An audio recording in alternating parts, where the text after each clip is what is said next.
Hello class, ये आपका नया चैप्टर है अपूर्व अनुभव। चैप्टर नंबर 9 अपूर्व अनुभव। ठीक है बच्चों, ये अपूर्व अनुभव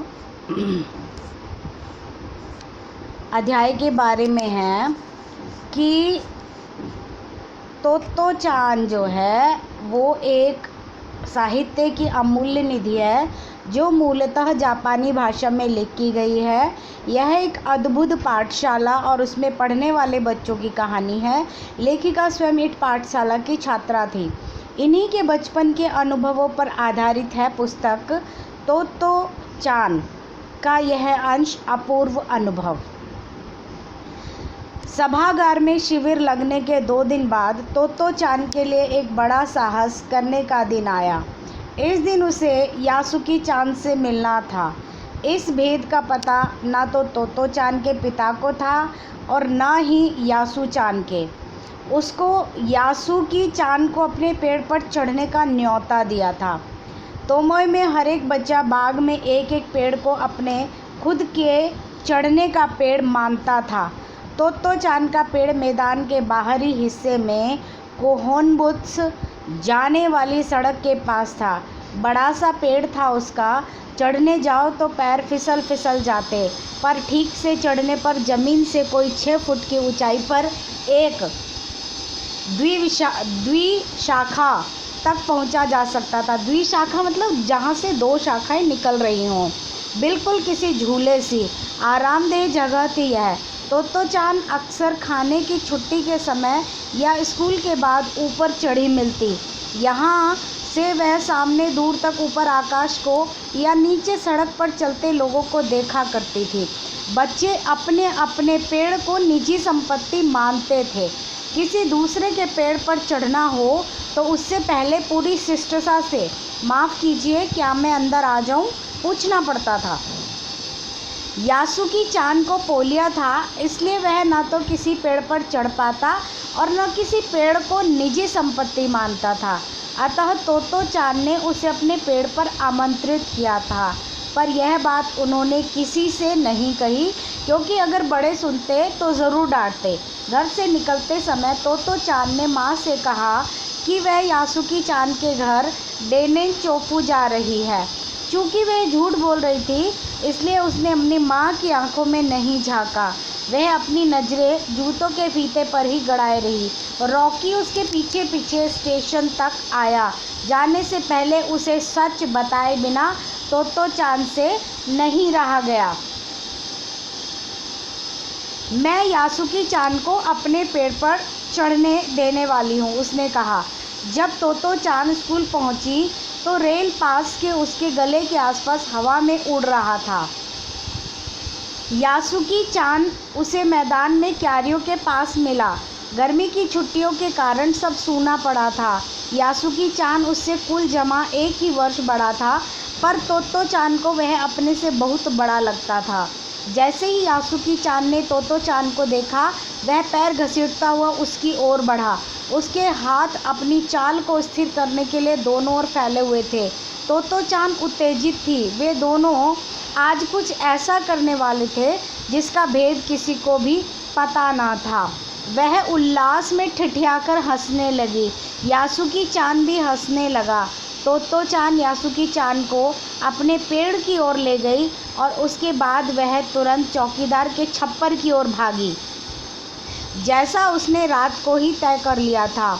वहाँ से वह एक सीढ़ी घसीटती हुई लाई, उसे तने के सहारे ऐसे लगाया जिससे वह द्विशाखा तक पहुँच जाए।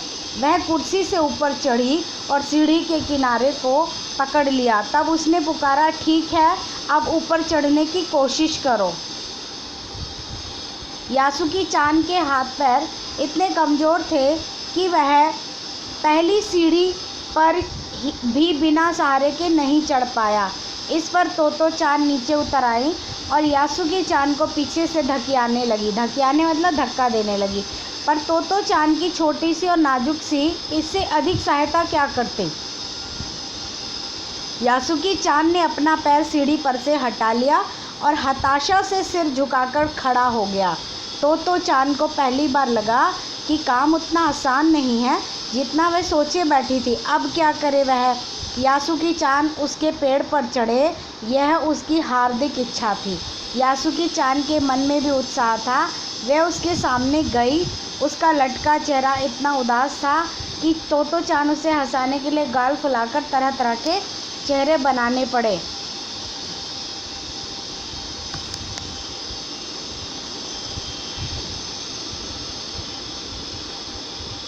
ठहरो, एक बात सूझी है। वह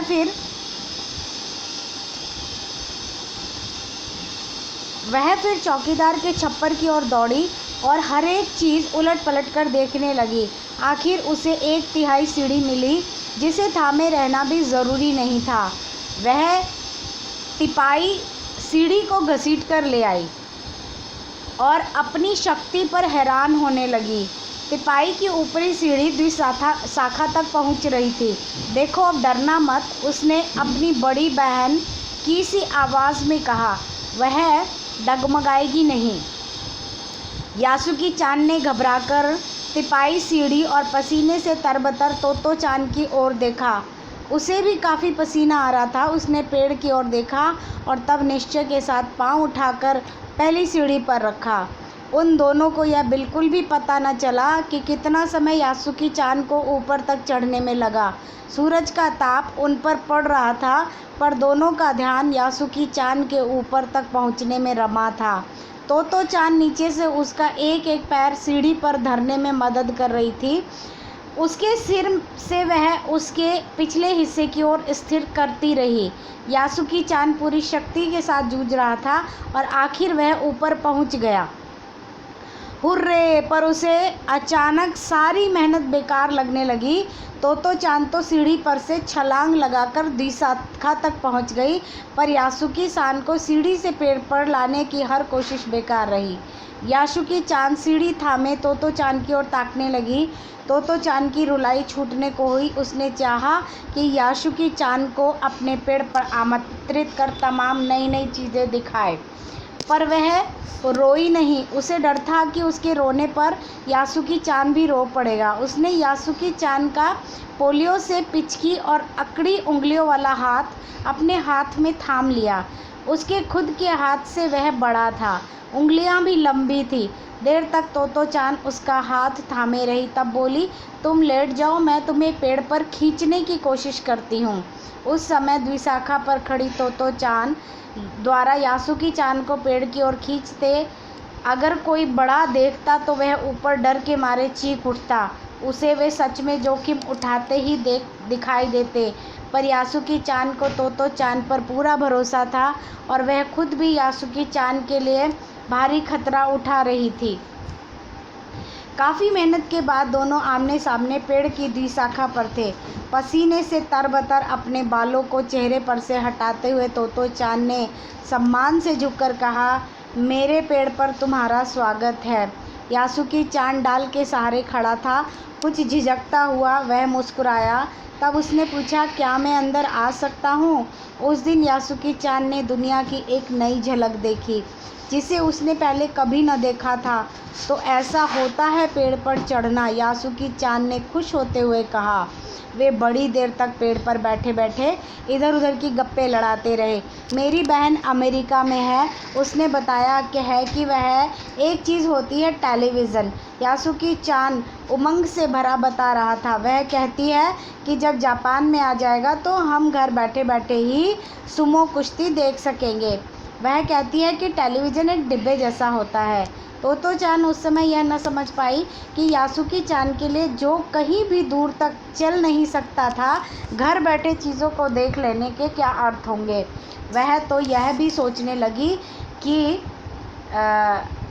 सुमो पहलवान घर में रखे किसी डिब्बे में कैसे समा जाएंगे।